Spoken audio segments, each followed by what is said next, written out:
आज हम केंद्रीय बजट की चर्चा करने के लिए उपस्थित हुए हैं। मैं समझता हूं इतनी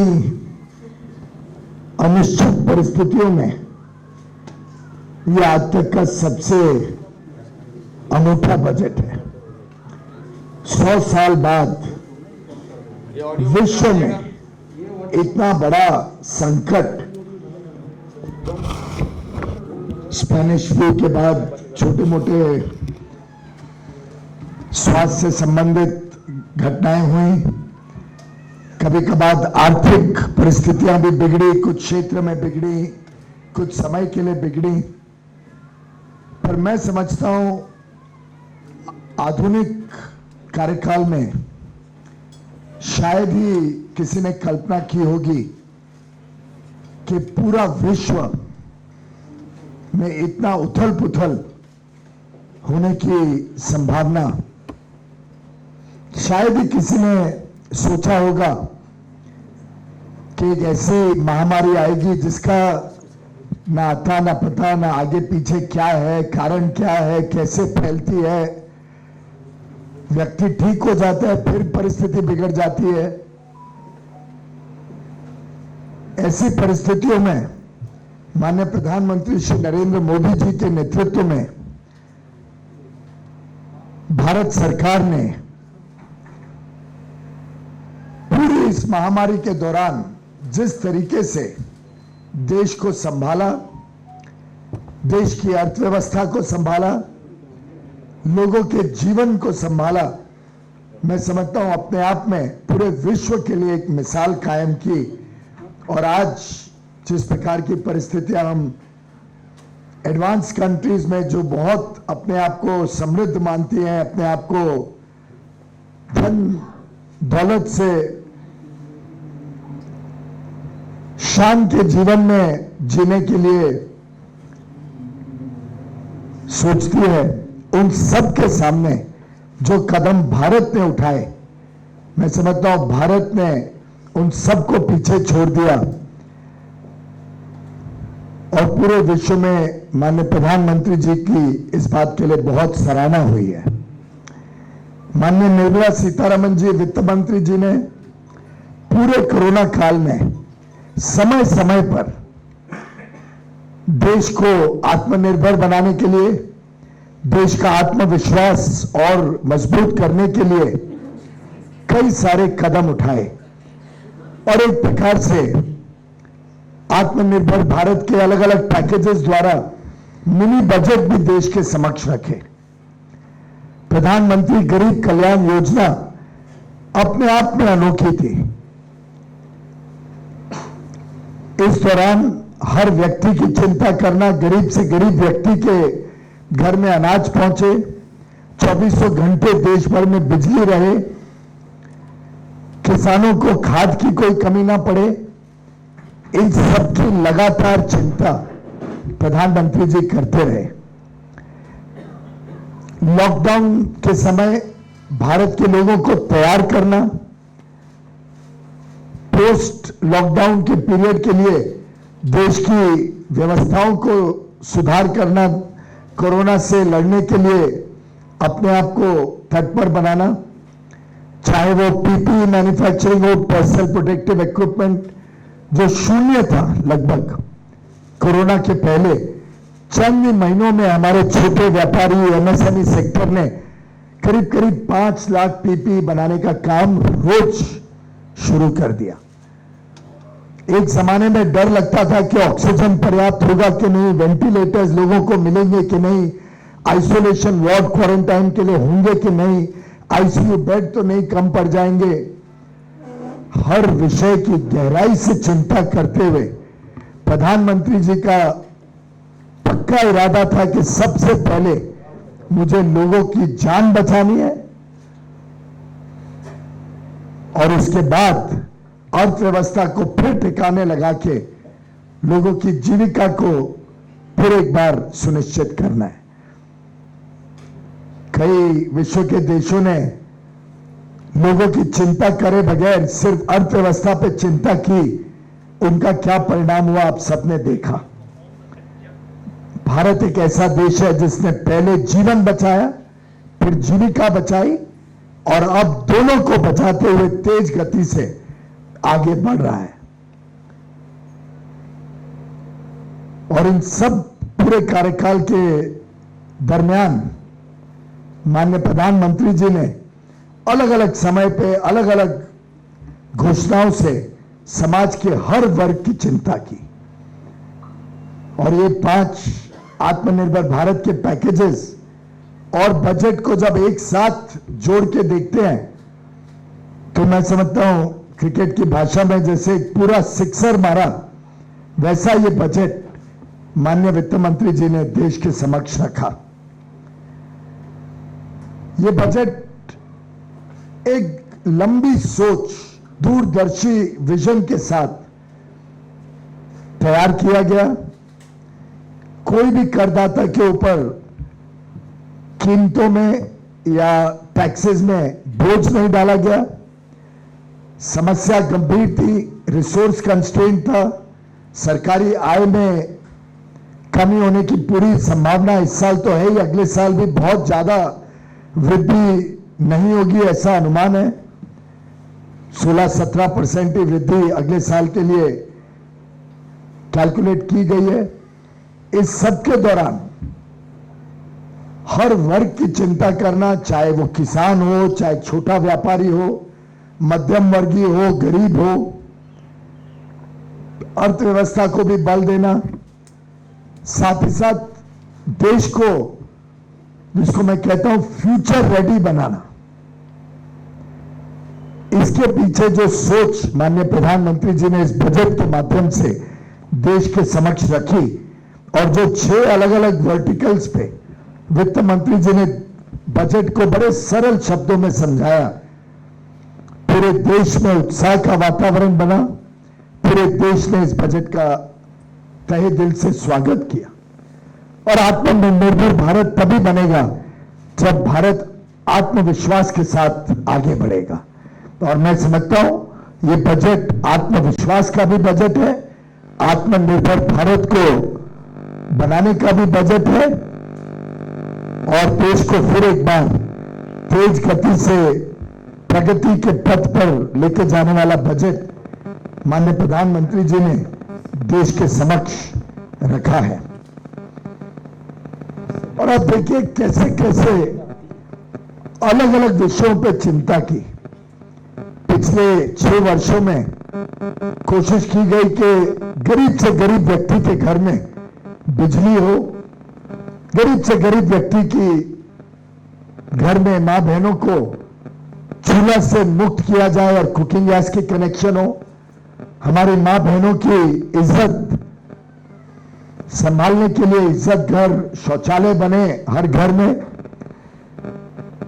डिजिटल इंडिया का विस्तार जिस तेजी से हुआ, उससे देश में छोटे छोटे इलाकों तक मोबाइल पेनिट्रेशन तो हुआ ही, साथ में इंटरनेट भी पहुंचाने का काम हुआ। वर्षों वर्षों तक जो एक गंभीर समस्या इस देश में हम सब ने महसूस की थी, हम सबके पास कई बार हमारे पास कोई काम कर रहे हैं, हमारे दफ्तर में घर में काम कर रहे हैं, आते थे कि मेरे चाचा ताऊ बीमार हैं, मेरी माँ बहन को तकलीफ है, घर में कोई बीमारी आ गई है, कुछ लोन मिल जाए, कुछ किसी व्यक्ति की जीवन बचाने की कोशिश में परेशान रहता था गरीब वर्ग, निम्न मध्यम वर्ग। प्रधानमंत्री जी को हर व्यक्ति, हर गरीब व्यक्ति की पीड़ा समझ में थी, क्योंकि उन्होंने खुद उस पीड़ा से अपने जीवन को गुजारा था। 50 करोड़ लोगों को आयुष्मान भारत का लाभ देना विश्व की सबसे बड़ी स्वास्थ्य सेवा की स्कीम, योजना देश में लागू करने का साहस शायद कोई और प्रधानमंत्री कर सकता था।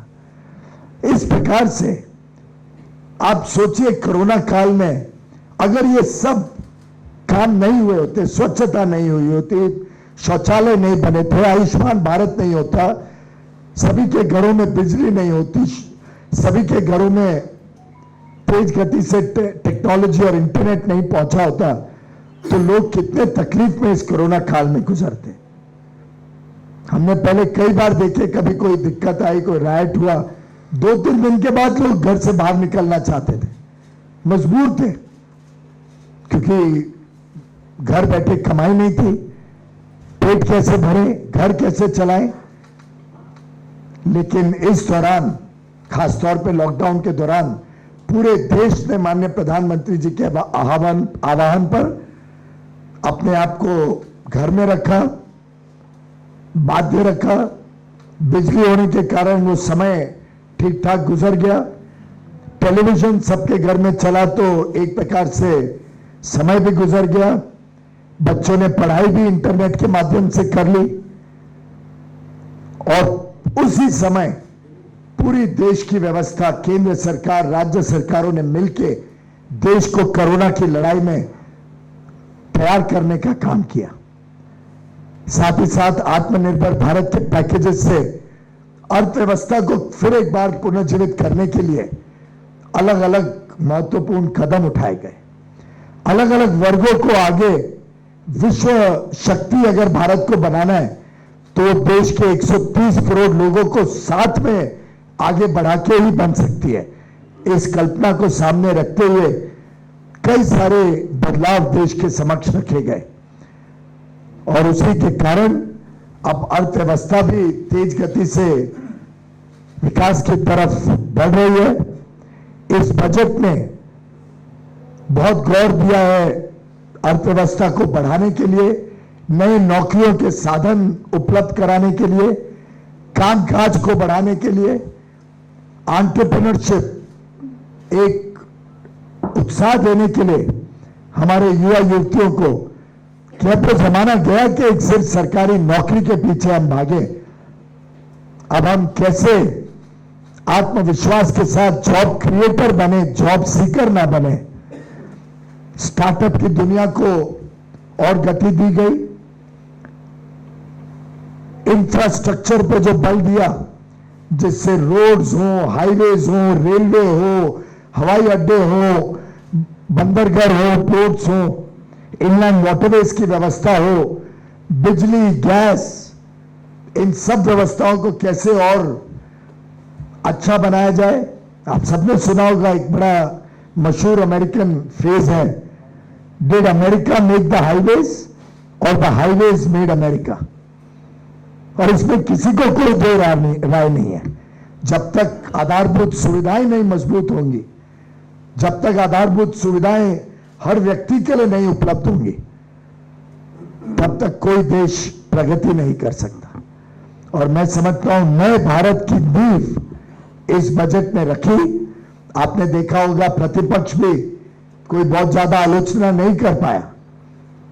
जो साधारण वाक्य होते हैं, दिस इज एंटी पुअर, ये वो, कुछ ना कुछ छोटे मोटे वाक्यों के अलावा मैंने कोई विपक्ष के मुंह से ठोस बजट की प्रतिक्रिया आज तक नहीं सुनी है।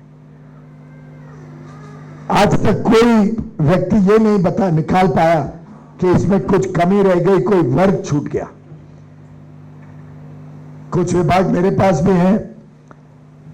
रेलवेज में साधारणतः प्रधानमंत्री मोदी जी की सरकार आने के पहले, 2014 के पहले, सालाना 40-45 हजार करोड़ रुपए का निवेश होता था। आपको जान के बड़ा हर्ष होगा, इस वर्ष के बजट में माननीय वित्त मंत्री जी ने 2,15,000 करोड़ का निवेश मात्र रेलवे में करने का अनुमति दी है। आप कल्पना करिए, 5 गुना निवेश मात्र 6-7 वर्षों में रेलवे में करना कितनी बड़ी सौगात है हमारे देश के यात्रियों के लिए भी और उद्योग और व्यापार से जुड़े हुए लोगों के लिए भी। और स्वाभाविक रूप से उद्योग व्यापार बढ़ेगा तभी तो अर्थव्यवस्था बढ़ने से लोगों का कारोबार बढ़ेगा, नौकरियां आएंगी, काम करने के साधन मिलेंगे, direct indirect working opportunities, employment opportunities बढ़ेंगी। और जो मल्टीप्लायर इफेक्ट होता है, यानी 1 रुपया आप कोई व्यवस्था में लगाओ, आधारभूत सुविधाओं में, इंफ्रास्ट्रक्चर में जब लगाते हो तो अलग अलग अनुमान है कि उसका अर्थव्यवस्था पे 3 गुना 5 गुना इंपैक्ट तो तुरंत देखने को मिलेगा। लोहा बिकेगा, सीमेंट बिकेगा, रेती बिकेगी, लोगों को काम मिलेगा, उस काम के माध्यम से वो खर्चा करेंगे तो कंजम्पशन बढ़ेगा, इसी से गति आती है अर्थव्यवस्था में। हाईवेज का जो बड़ा विस्तार का योजना वित्त मंत्री जी ने बताई, देश के समक्ष रखी, जिस प्रकार से पोर्ट्स को, एयरपोर्ट्स को बढ़ाने की बात इस बजट में रखी गई है, मुझे लगता है आने वाले दिनों में भारत एक बड़ी कंपेटिटिव शक्ति के रूप में विश्व में जो सप्लाई चेन्स है उसमें हमारी जो योगदान है हम बढ़ाने के लिए तैयार हो रहे हैं। जब रोड्स, रेलवेज, एयरपोर्ट्स में खर्च होता है तो जो लॉजिस्टिक्स कॉस्ट है, जो सामान को एक जगह से दूसरे जगह लेके जाने का जो भाड़ा है, जो खर्चा है, वो कम होता है। भारत में उत्पादन की गई वस्तुएं और ज्यादा कंपेटिटिव होती हैं विश्व में, और ज्यादा निर्यात बढ़ता है। जैसे भारत में उत्पादन बढ़ता है तो हम देश की भी रिक्वायरमेंट्स पूरी करते हैं, साथ ही साथ आयात को भी कम करते हैं, इंपोर्ट्स पे थोड़ी लगाम लगती है और एक्सपोर्ट को और ज्यादा गति आती है। अलग अलग योजनाएं और बताई गई, इथेनॉल के बारे में कैसे और बड़े रूप में इसको बढ़ाने का काम कर रही है सरकार। अब लगभग 8-8.5% तो तुरंत, और अगले 3-4 साल में 20% पेट्रोल में इथेनॉल डाल के ये पूरा पैसा लगभग 75-80 हजार करोड़ रुपया हमारे किसानों को और अधिक आय में मिलेगा, चाहे वो गन्ना किसान हो, चाहे वो धान बनाने वाले किसान हो। अब हमने maize, rice, broken rice, sugarcane, sugar, सभी से इथेनॉल बनाने की व्यवस्थाओं को मंजूरी दे दी है। इसका पर्यावरण में भी बहुत लाभ होगा। रेलवेज को 100% विद्युतीकरण करने को मंजूरी दी गई है। अगले 3 वर्ष में आपको जान के खुशी होगी, रेलवे डीजल मुक्त हो जाएगा। आप सोचिए, दिल्ली में सैकड़ों गाड़ियां आती हैं रोज। जब कोई गाड़ी डीजल नहीं इस्तेमाल करेगी तो हम सब दिल्ली वासी, और अब तो आपने मुझे भी अपना लिया, मैं भी दिल्ली वासी हूं, हम सब, हमारे बच्चों के लिए कितनी बड़ी सौगात होगी कि रेलगाड़ियां डीजल से नहीं आएंगी दिल्ली में। गाड़ियों में BS6 स्टैंडर्ड हमने विश्व के पहले स्वीकृत कर दिया, और अब तो और चर्चाएं चल रही है कैसे हम गाड़ियों का भी प्रदूषण और कम कर सकते हैं, इलेक्ट्रिक मोबिलिटी को कैसे और बल दे, आगे चल के हाइड्रोजन मोबिलिटी को कैसे बल दे। तो ये एक ऐसी सरकार है जो 24 घंटे भारत को फ्यूचर रेडी बनाने में लगी हुई है, और ये बजट उस फ्यूचर रेडी भारत का एक आधारशिला, फाउंडेशनल बजट के रूप में मैं देखता हूं। मैं समझता हूं भारत के उत्साह को पूरे विश्व ने पहचाना है। कल ही यूनाइटेड किंगडम की जो इंटरनेशनल ट्रेड मिनिस्टर है, जो व्यापार देखती हैं ग्रेट ब्रिटेन का, यूके का, उनका पहला दौरा यूके के बाहर कोरोना आने के बाद, आप समझिए कोरोना के बाद पहला दौरा उन्होंने भारत में किया, और जो उत्साह दिखाया भारत के साथ व्यापार बढ़ाने का, भारत के साथ जिस प्रकार से वो संबंध बढ़ाना चाहते हैं, वो दर्शाता है भारत की उभरती हुई शक्ति और हमारे युवा युवतियों की काबिलियत, जो पूरा विश्व आज पहचान रहा है, देख रहा है। तो मैं समझता हूं ये एक बजट देश के युवा युवती, देश की महिलाएं, देश के गरीब किसान, मध्यम वर्ग, देश के कामगार जिन्होंने इस देश को गति दी है, देश की अर्थव्यवस्थाओं को गति दी है, देश के वंचित पीड़ित परिवार जिन्होंने कई वर्षों तक प्रगति की लाभ देखा नहीं था, लेकिन गत 6 वर्षों में जिनके घरों में बिना भेदभाव बिजली पहुंची, कुकिंग गैस पहुंची, शौचालय पहुंचे, अब जल जीवन मिशन के माध्यम से हर घर तक साफ पानी पहुंचेगा, पेयजल पहुंचेगा, हर एक कार्यक्रम बिना भेदभाव के समाज के हर वर्ग तक पहुंचे। ये माननीय प्रधानमंत्री जी का जो सपना है देश को आत्मनिर्भर बनाने का, इसको हम इस आत्मविश्वास बनाने वाले बजट के साथ आगे बढ़ाएंगे।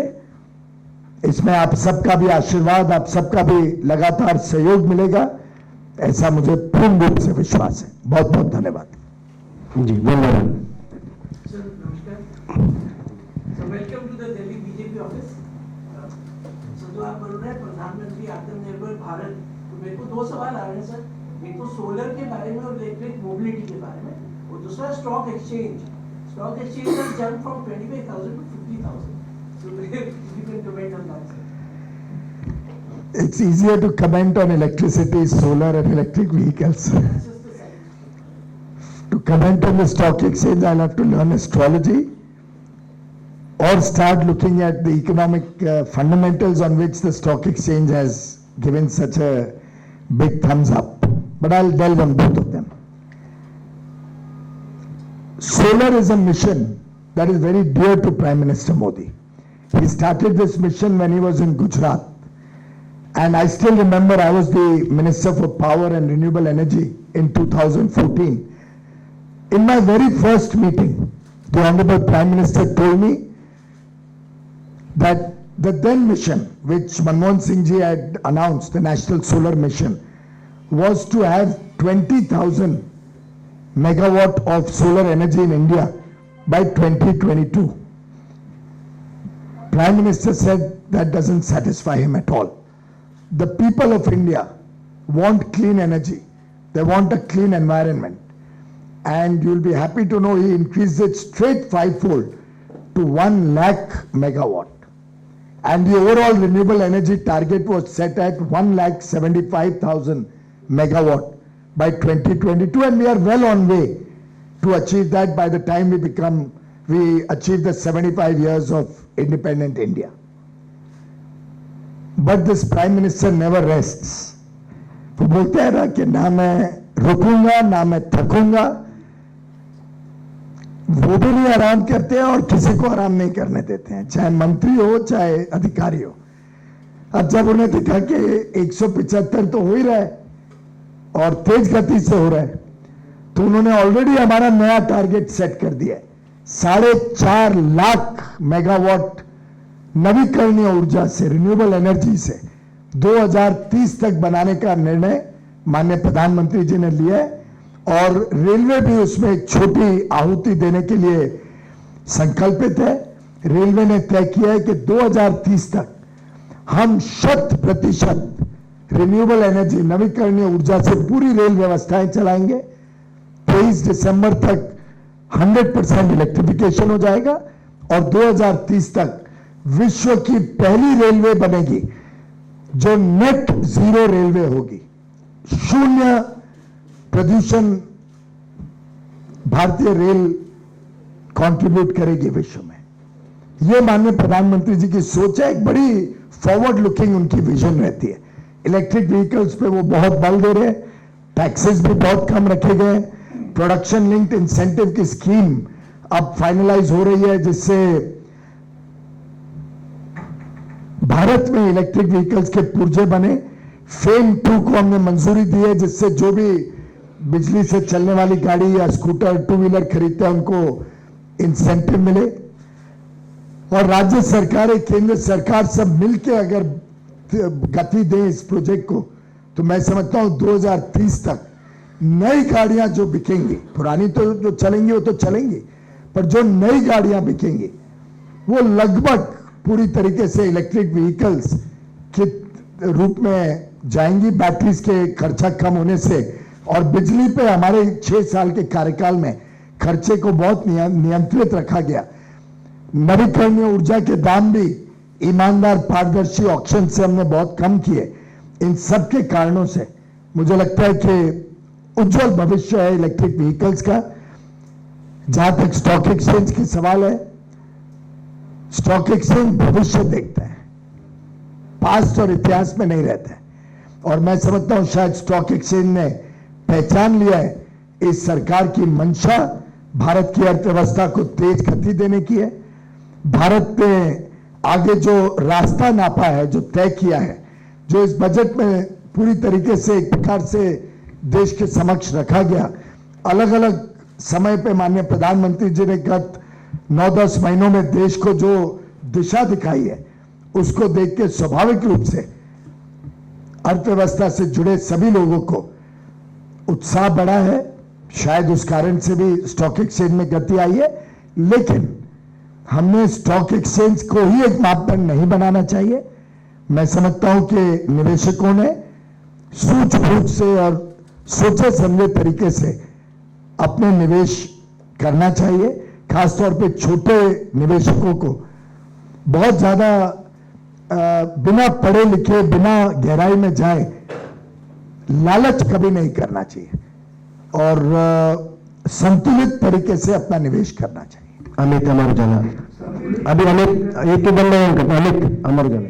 कोरोना काल में देश में बहुत ज्यादा बेरोजगारी हो गई, कई मजदूर वापस चले गए, अभी तक वापस नहीं आए।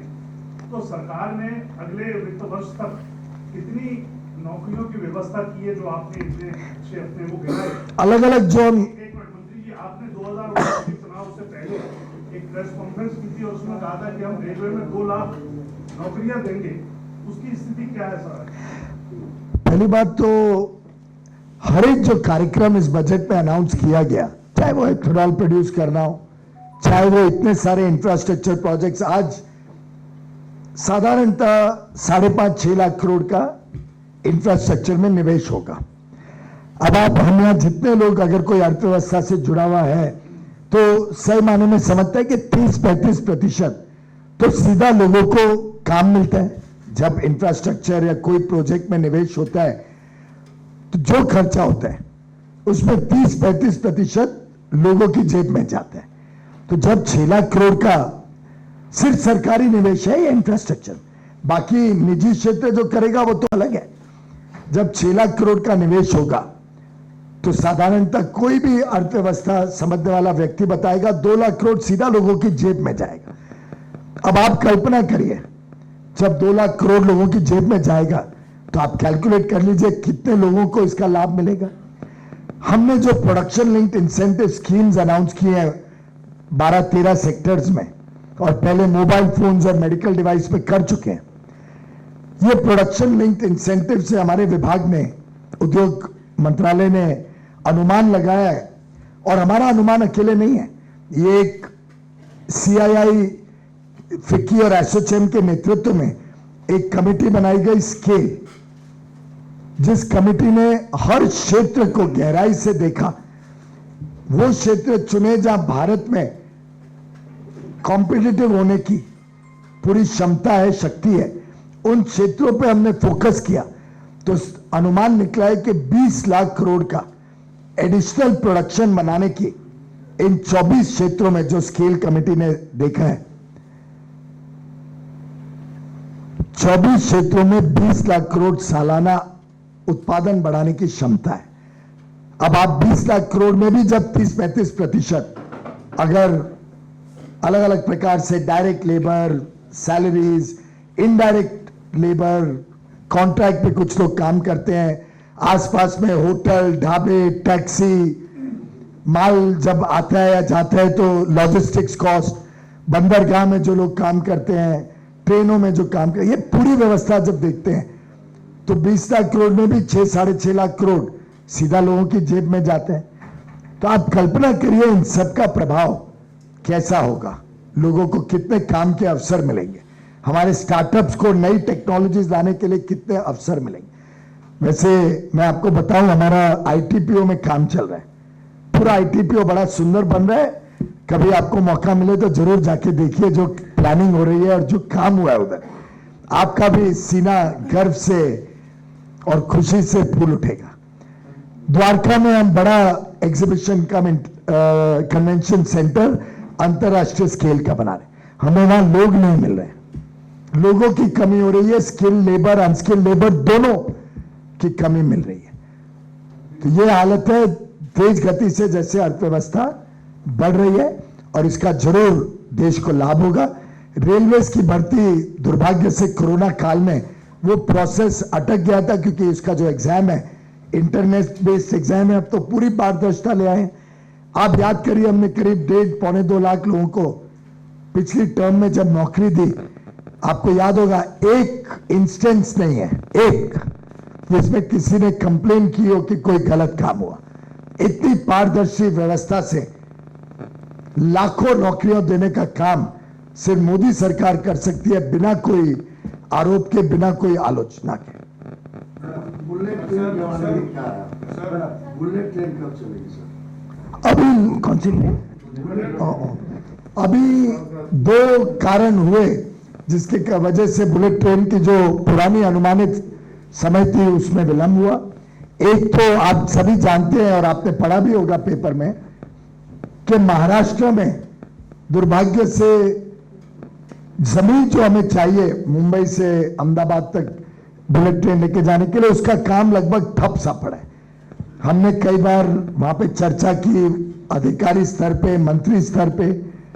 माननीय प्रधानमंत्री जी ने प्रगति के दौरान भी महाराष्ट्र को कहा है कि वो जल्द से जल्द जमीन उपलब्ध कराए। दुर्भाग्य से उसमें बहुत कमजोर काम हुआ। गुजरात ने जबकि 90% से ज्यादा जमीन हमें उपलब्ध करा दी है, महाराष्ट्र में वो बहुत कम है, शायद 1/3 जमीन भी नहीं मिली है। तो उसके कारण टेंडरिंग वगैरह सब काम, प्लानिंग रुक गया, क्योंकि उसका टर्मिनल तो मुंबई में बनना था। फिर हमने एक प्रकार से बड़ा दुर्भाग्य है, पर हमें यह सोचना पड़ा कि चलो गुजरात का सेक्शन तो शुरू कर देते हैं, क्यों बाकी देश को इसका फायदा से वंचित रखा जाए। तो गुजरात के टेंडर्स हमने हाल में देने शुरू कर दिए। कोरोना काल का भी जरूर एक थोड़ा असर पड़ा, 8-9 महीने का उसमें भी समय का नुकसान हुआ, पर मुझे आप सबको बताते हुए खुशी है, हमने अब टेंडर्स अलॉट करना शुरू कर दिया है। जापान उसमें हमें आर्थिक सहायता दे रहे। पहली बार 50 साल का लोन मात्र 0.1% पे लोन भारत को मिला है। अति आधुनिक टेक्नोलॉजी। और जब मैं पिछली बार जापान गया था, मैं भी शिनकानसेन की ट्रेन में चला, 300 किलोमीटर प्रति घंटा से अधिक स्पीड पे गाड़ी में पता नहीं चलता है कि गाड़ी में बैठे हो ट्रेन में। तो ऐसी अति आधुनिक चीजें भारत में आए।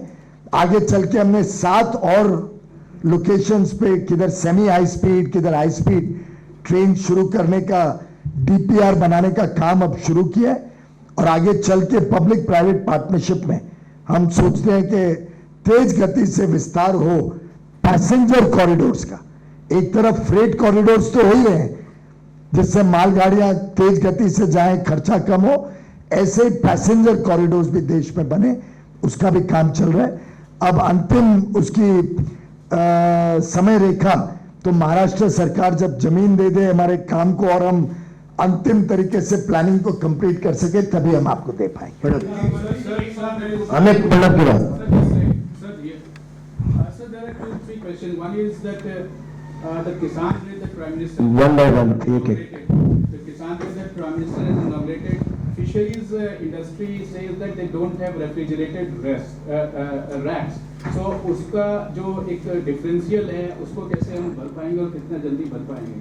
और दूसरा सर, जो आपने कल लिव्स जो इंटरनेशनल मिनिस्टर ऑफ यूके से जो आपकी मीटिंग हुई, क्या उसमें conservative government has been systematically reducing the visa issue for Indians, तो उस पर कोई बात हुई कि वीजा रेस्ट्रिक्शन जो हिंदुस्तानियों के लिए, स्टूडेंट्स या वर्कर्स के लिए हैं, जो व्हाइट कॉलर और ब्लू कॉलर वर्कर्स के लिए, उनके लिए कोई फैसिलिटेट करने के लिए आपने उनसे इस बारे में कोई बातचीत की? और तीसरा, जो आत्मनिर्भर भारत के लिए जो आप काम करते हैं उसमें डिफेंस में what is the reduction barrier that you expect that domestic industries will benefit? पहली बात तो किसान रेल अपने आप में एक अनोखा प्रयोग माननीय प्रधानमंत्री जी के आशीर्वाद से देश में शुरू हुआ। हाल में ही मैं देख रहा था एक ट्रेन ने लगभग 1000 टन 977 टन एक ही ट्रेन में लेके बंदरगाह तक लेके गया और वो एक्सपोर्ट हुआ वहां से किसान के उत्पादन का। अभी तक 150 के करीब किसान रेल चल चुकी है। 50,000 टन से अधिक सामान किसानों का दूर दराके के इलाकों में पहुंचा, जिससे उनको सही दाम सही कीमत मिले उनके उत्पादन की। नहीं तो जबरान उनको अपने नजदीकी जब बेचना पड़ता है तो किसानों को सही कीमत मिलती नहीं थी, या जब ट्रकों से जाता था दूर दराका इलाके में तो नॉर्थ ईस्ट में या अलग अलग स्थानों पे महंगाई बहुत बढ़ जाती थी। ये प्रयोग बहुत सफल प्रयोग रहा है और इससे किसानों की आमदनी भी बढ़ेगी और हम सब उपभोक्ताओं की कीमतों में भी संतुलन रहेगा, क्योंकि बहुत सस्ती दरों पे हम ये और बहुत तेज गति से, आपको पता नहीं मालूम है कि नहीं, आज जो फ्रेट ट्रेन हैं भारत की वो 100% स्पीड फास्टर हो गई, एवरेज स्पीड। पहले जो 22, 23, 24 किलोमीटर प्रति घंटा फ्रेट ट्रेन चलती थी, आजकल वो 100% फास्टर चलती है। 46, 47, 46, 47 किलोमीटर पर आवर पे फ्रेट ट्रेन चल रही है। तो वो लाभ किसानों को मिला है। हमारे पास कुछ रेफ्रिजरेटेड वैन्स हैं, पर मैं फिशरीज डिपार्टमेंट से इसके बारे में और जानकारी लेके अगर डिमांड आ जाए तो हमारे लिए तो बहुत आसान है। हम तो ऑलरेडी एयर कंडीशन कोच बनाते हैं और मेरे पास तो पर्याप्त कोच मैन्युफैक्चरिंग फैसिलिटी है रेलवे की फैक्ट्रियों में, तो हम उसको भी और बढ़ावा देंगे। कुछ रेफ्रिजरेटेड वैन्स हैं, मैं चेक करूंगा जिस भी जगह पे डिमांड हो और आपको कुछ जानकारी हो तो आप जरूर मुझे भेज देना, हम उसको तुरंत शुरू करने में उत्साहित हैं। यूके और यूएसए दोनों ने जो वीजा की प्रोसेस है उसको और सिंप्लीफाई किया है। शायद आपको जानकारी थोड़ी पुरानी है, आपको ध्यान नहीं होगा कि आज जब हमारा स्टूडेंट यूके जाते हैं तो 2014 के पहले उसको बाद में काम करने का वर्क परमिट नहीं मिलता था, शायद मिलता था अभी तो 1 साल के लिए मिलता था या 9 महीने के, 6 महीने के लिए। अब उस सीमा को बढ़ा दिया गया है और अब जब हमारे विद्यार्थी अगर विदेश जाते हैं पढ़ने यूके में भी, तो उनको एक वर्क परमिट मिलने की सुविधा दी है। स्टूडेंट वीजास भी बहुत जितने स्टूडेंट्स को चाहिए देने को यूके सरकार अब तैयार है। और ये कल की मीटिंग में नहीं हुआ, ये पहले ही जयशंकर जी के प्रयासों से, विदेश मंत्री के प्रयासों से ये हो चुका है। अब यूएसए ने भी जो रिस्ट्रिक्शंस बहुत कड़ी की थी वो नए एडमिनिस्ट्रेशन ने उसको भी सुधार कर दिया है।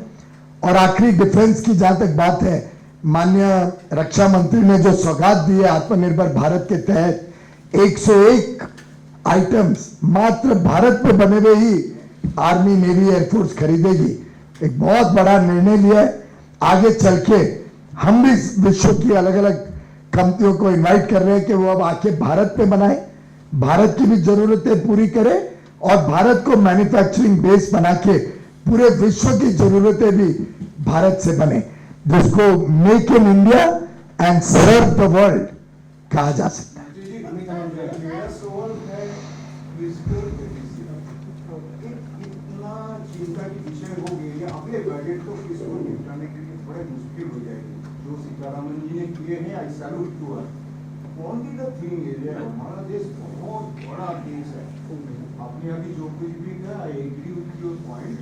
Every point is basically very important. What the thing is doing madam, you and the entire government to reduce the fiscal deficit so that the burden, आपने बोला है रेलवे 12 करोड़ लाख करोड़ उधार लेंगे बाजार से, 12 लाख 12 लाख रेलवे में भारत, हाँ, तो ये भी एक प्रॉब्लम है। ऐसा है, स्वाभाविक रूप से फिस्कल डेफिसिट या वित्तीय घाटा एक बड़ा गंभीर विषय होता है। और आप सब जानते हैं कि मोदी जी की सरकार ने जब कमान संभाली थी तब बहुत ऊंचे वित्तीय घाटे को समय समय हर बजट में घटाते घटाते बहुत ही कम दरों तक हम लाने में सफल हुए थे। और अगर कोरोना की महामारी नहीं आती तो शायद इस घटाने के सिलसिले को हम और आगे बढ़ा सकते थे। पूरे विश्व में मैंने शुरुआत में ही कहा, ये सबसे बड़ा संकट पूरे विश्व के सामने है और विश्व के हर देश ने इस समय में या तो नोट छापे या अपने वित्तीय घाटे को थोड़ा छूट दी और कई देशों ने तो दोनों काम किया। भारत भी नोट छाप सकता था, कोई रोक नहीं सकता है हमें, लेकिन हमने समझदारी का मार्ग लिया। नोट छापना यानी महंगाई को आसमान छूने देना, नोट छापना यानी आप सबके ऊपर बोझ बढ़ाना। इसलिए मैं दाद दूंगा माननीय प्रधानमंत्री और माननीय वित्त मंत्री जी को, जिन्होंने एक छोटे अवधि के लिए वित्तीय घाटे को थोड़ा ढील दे दी और हर अर्थव्यवस्था समझने वाला व्यक्ति यही डिमांड कर रहा था। यहां तक कि विपक्ष के भी नेता और विपक्ष के पूर्व के वित्त मंत्री भी यही बात कहते थे कि आप वित्तीय घाटे की चिंता ना करें, इस समय देश को फिर एक बार विकास के तरफ लेके जाना है, अर्थव्यवस्था को संतुलन में लाना है। और मैं समझता हूं माननीय वित्त मंत्री जी ने बहुत समझदारी दिखाई, ग्रोथ पे फोकस किया। आरबीआई ने भी कल के मॉनेटरी पॉलिसी में कल परसों इसकी सराहना की है, इस बात को तारीफ की है कि वित्त मंत्री ने बहुत सही कदम उठाए हैं देश को ग्रोथ के पाथ पे लेके आने के लिए, और अपना पूरा समर्थन दिया है कि रिजर्व बैंक भी इस दिशा में और कदम उठाएगा। आप देखते हैं कि आज फॉरेन एक्सचेंज रिजर्व्स $590 बिलियन हो गए। हम जब सरकार में आए थे तो शायद $350 कुछ बिलियन था, आप गूगल करके निकाल लीजिए, 360 या कुछ था, मुझे अभी हाँ लगभग 600 पे आ रहा है। पीयूष जी, अभी आपने किसानों के बारे में बहुत सारी योजनाओं से बताया कि किसान सम्मान निधि आपने, रेलवे तो 1 लाख करोड़ एडिशनल बोरो करेगा, पर हम तभी बोरो करते हैं जब प्रोजेक्ट इकोनॉमिकली वायबल हो। हमारा कोई सॉरी हाँ, तो प्रोजेक्ट में अगर पश्चिम बंगाल से जमीन मिल जाए तो सब प्रोजेक्ट को तेज गति दे देंगे। आज ही मैं टाइम्स ऑफ इंडिया में आज पढ़ रहा था, पश्चिम बंगाल में तो एक प्रोजेक्ट 1974 में शुरू हुआ था, 1974, आज से कितने साल पहले, 47 इयर्स अगो, 47 इयर्स के बाद आज प्रोजेक्ट हम खत्म नहीं कर पा रहे, जमीन नहीं मिल रही है। सर मई के बाद शायद मिल जाए, हो सकता है आपको अभी तक शायद लगता है। कल रात को मैं हमारे राष्ट्रीय अध्यक्ष माननीय नड्डा जी को मैं बधाई दे रहा था, कल उन्होंने परिवर्तन यात्रा का शुभारंभ किया है, हरी झंडी दिखाई है, तो देर रात मेरी उनसे बात हो रही थी, मैं उनको बधाई दे रहा था। जो आज वातावरण पश्चिम बंगाल में माननीय प्रधानमंत्री जी का के नेतृत्व को, जो पश्चिम बंगाल उत्साह से स्वागत करने के लिए तैयार है, और आज तो माननीय प्रधानमंत्री जी पश्चिम बंगाल के दौरे में हैं, तो मुझे लगता है कि अब 100% परिवर्तन बंगाल में आने जा रहे हैं। 2 सवाल लेंगे, एक अभी आपने किसानों के बारे में बहुत सारी बातें कही हैं, किसान रेल चलाने की बात कही है, एथेनॉल का प्रोडक्शन टू यूज बढ़ा करके किसानों के हित की बात कही है। किसानों से आप लगातार भूमिका में बातचीत करने की भूमिका में महत्वपूर्ण रोल अदा करते रहे हैं। आज 75 डेज हो चुके हैं किसान आंदोलन को, कोई हल निकलता हुआ नजर नहीं आ रहा है। एक अभी परसेप्शन मोदी सरकार के बारे में बन रहा है कि चाहे शाहीन बाग आंदोलन हो, चाहे किसान आंदोलन हो, आप डायरेक्टली एक्शन लेने से बचते रहे हैं। क्या ये उम्मीद की जा सकती है कि हम किसान आंदोलन को जल्दी ही खत्म होता हुआ देखेंगे, या ये खालिस्तान और कनाडा से इसका लिंक जो है लगातार सामने आता रहेगा और उसके बाद भी सरकार चुप बैठी रहेगी? ये सरकार किसानों के लिए संवेदनशील है, किसानों की समस्या पे पूरी तरीके से प्रधानमंत्री मोदी जी और हमारी पूरी सरकार बातचीत भी लगातार करते जा रही है, करने के लिए तैयार है। माननीय प्रधानमंत्री जी ने तो कहा कि हम तो एक फोन कॉल अवे हैं, लेकिन फोन कॉल करके कुछ बात तो हो, आगे तो बढ़े। अगर बातचीत या जब नेगोशिएशन होता है या डिस्कशन होती है या चर्चा होती है, तो स्वाभाविक रूप से क्या समस्या है उस पर चर्चा हो सकती है।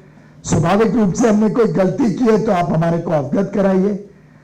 अगर कोई हमारे कानूनों में कुछ किसानों का नुकसान होने की संभावना है तो हमें बताया जाए। कुछ विषयों पे भ्रमित किया गया है कुछ किसानों को, अधिकांश एक क्षेत्र में किसानों को भ्रमित करने में कुछ व्यक्ति सफल हुए हैं। फिर भी उस भ्रम को भी मद्देनजर रखते हुए सरकार ने प्रस्ताव दिया कि चलो इसमें और ज्यादा शब्दों से कड़ा बना के उसको और ज्यादा आपका समाधान करने के लिए सरकार तैयार है। फिर हमने और प्रस्ताव पे प्रस्ताव देते गए तो मैं समझता हूं कि जब कई बार टीवी पे या पेपर में मैं देखता हूं तारीख पे तारीख, तो आप गलत शब्द इस्तेमाल कर रहे हो। हम तो प्रस्ताव पे प्रस्ताव देते जा रहे हैं। अगर कोई आपके घर पे कोई आ जाए और आपको बोले कि भाई आप गलत हो, तो आप स्वाभाविक रूप से पूछोगे ना, भाई बताओ मैंने क्या गलती की। नहीं, बस आप गलत हो, और बस यही बात हो तो आगे बात बढ़ने की संभावना स्वाभाविक रूप से कम हो जाती है। पर मैं निंदा करता हूं जिस प्रकार से 26 जनवरी को भारत के आन बान और शान के ऊपर, हमारे तिरंगे के ऊपर जो गलत काम हुआ, वो वास्तव में बहुत ही दुर्भाग्य की बात है। फिर भी हम उन सब बातों को पीछे रख के हमारी लगातार कोशिश है कि बातचीत के माध्यम से हल निकले। हमने ये भी ऑफर किया है कि 18 महीने तक हम स्थगित कर देंगे कानून। चलिए, आपको जो और चर्चा करनी है डिटेल में कर देते हैं, लेकिन अभी तक हमें कोई ठोस प्रस्ताव किसानों के माध्यम से नहीं आया। सरकार इस मूड में है फिलहाल की बिल वापस लिया जाए, क्योंकि वो लोग सिर्फ इसी बात पे अड़े हैं कि बिल वापस ले और हम अपना इस सारा प्रदर्शन खत्म करें। जब सरकार कोई बिल आती है तो पूरे देश को उसका लाभ मिलता है। देश में करोड़ों किसान, खासतौर पे जो छोटे किसान हैं, जिनका 1 एकड़ 2 एकड़ 2.5 एकड़, कुछ जगहों पे तो उससे भी छोटे कुछ किसान हैं, ये किसानों को और पर्याय मिले, उनकी आमदनी कैसे बढ़े, उस दिशा में ये कानून लाए गए हैं। देश भर में किसानों ने इसका स्वागत किया है। आपने देखा कल चक्का जाम में क्या परिस्थिति रही। तो मैं समझता हूं कि जो कानून देश के करोड़ों किसान के लाभ के लिए लाए गए हैं, उसको वास्तव में कोई चिंता का गंभीर विषय उसमें हो तो जरूर सामने लाया जाए, सुधार किया जाए, लेकिन सभी को क्यों वंचित रखा जाए उनके लाभ लेने के लिए, ऐसा मेरी राय है। भारत की जो छवि है अंतर्राष्ट्रीय स्तर पे धूमिल की जा रही है, ये भारत का अंतिम मामला है। तो बातचीत की पेशकश के लिए सरकार की तरफ से कोई डेट नहीं आई है और किसान अपेक्षा कर रहे हैं सरकार बड़े होकर बड़प्पन दिखाएगी और तारीख देगी। हमने तो, मैंने जैसा बताया, बहुत सारे प्रस्ताव बड़प्पन रख के ही दिए। अब उनकी तरफ से हम प्रस्ताव की वेट कर रहे हैं। सर, आपको क्या लगता है सर कि जो आत्मनिर्भर भारत का जो आत्मनिर्भर भारत बजट का सपना है, वो बिना किसानों के संभव हो पाएगा? किसने कहा बिना किसानों के? पूरा आत्मनिर्भर भारत किसानों के ऊपर ही तो निर्भर करता है, और हमने तो समय समय पे किसानों के लिए काम किया है। आखिर आप बताइए, किसानों का बजट, एग्रीकल्चरल बजट जिस मात्रा में बढ़ा है मोदी सरकार के नीचे, क्या आपने कभी ऐसी कल्पना की थी? क्या आपने कल्पना की थी कि हर किसान के घर में 6,000 रुपए प्रति वर्ष भेजे जाएंगे, लगातार जाएंगे, और कोरोना काल में भी किसानों को 6,000 रुपए हर किसान के घर में पहुंचेंगे, जिसके कारण आज किसानी क्षेत्र में वृद्धि हो रही है। तो मुझे पूरा विश्वास है देश के किसान इस बात को समझेंगे और जल्द से जल्द इसका हल निकलेगा। देश की जनता को कई सेक्टर से सब्सिडी मिलती है,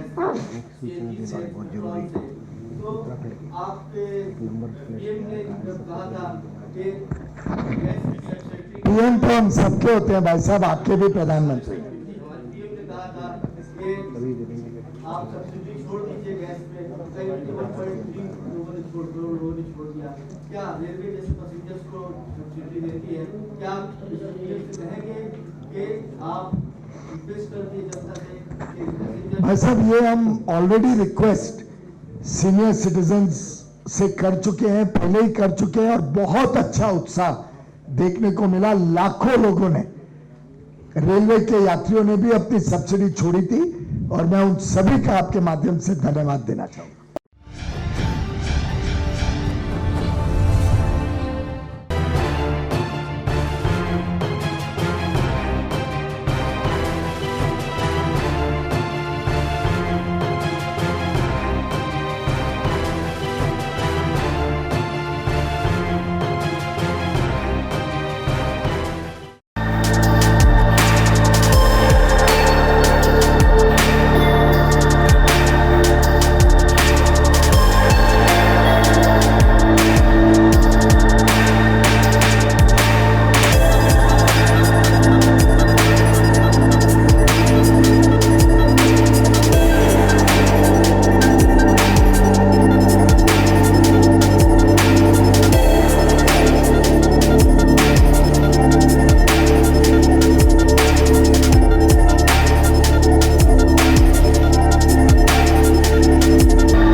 Download Tarang online radio app from Google Play Store.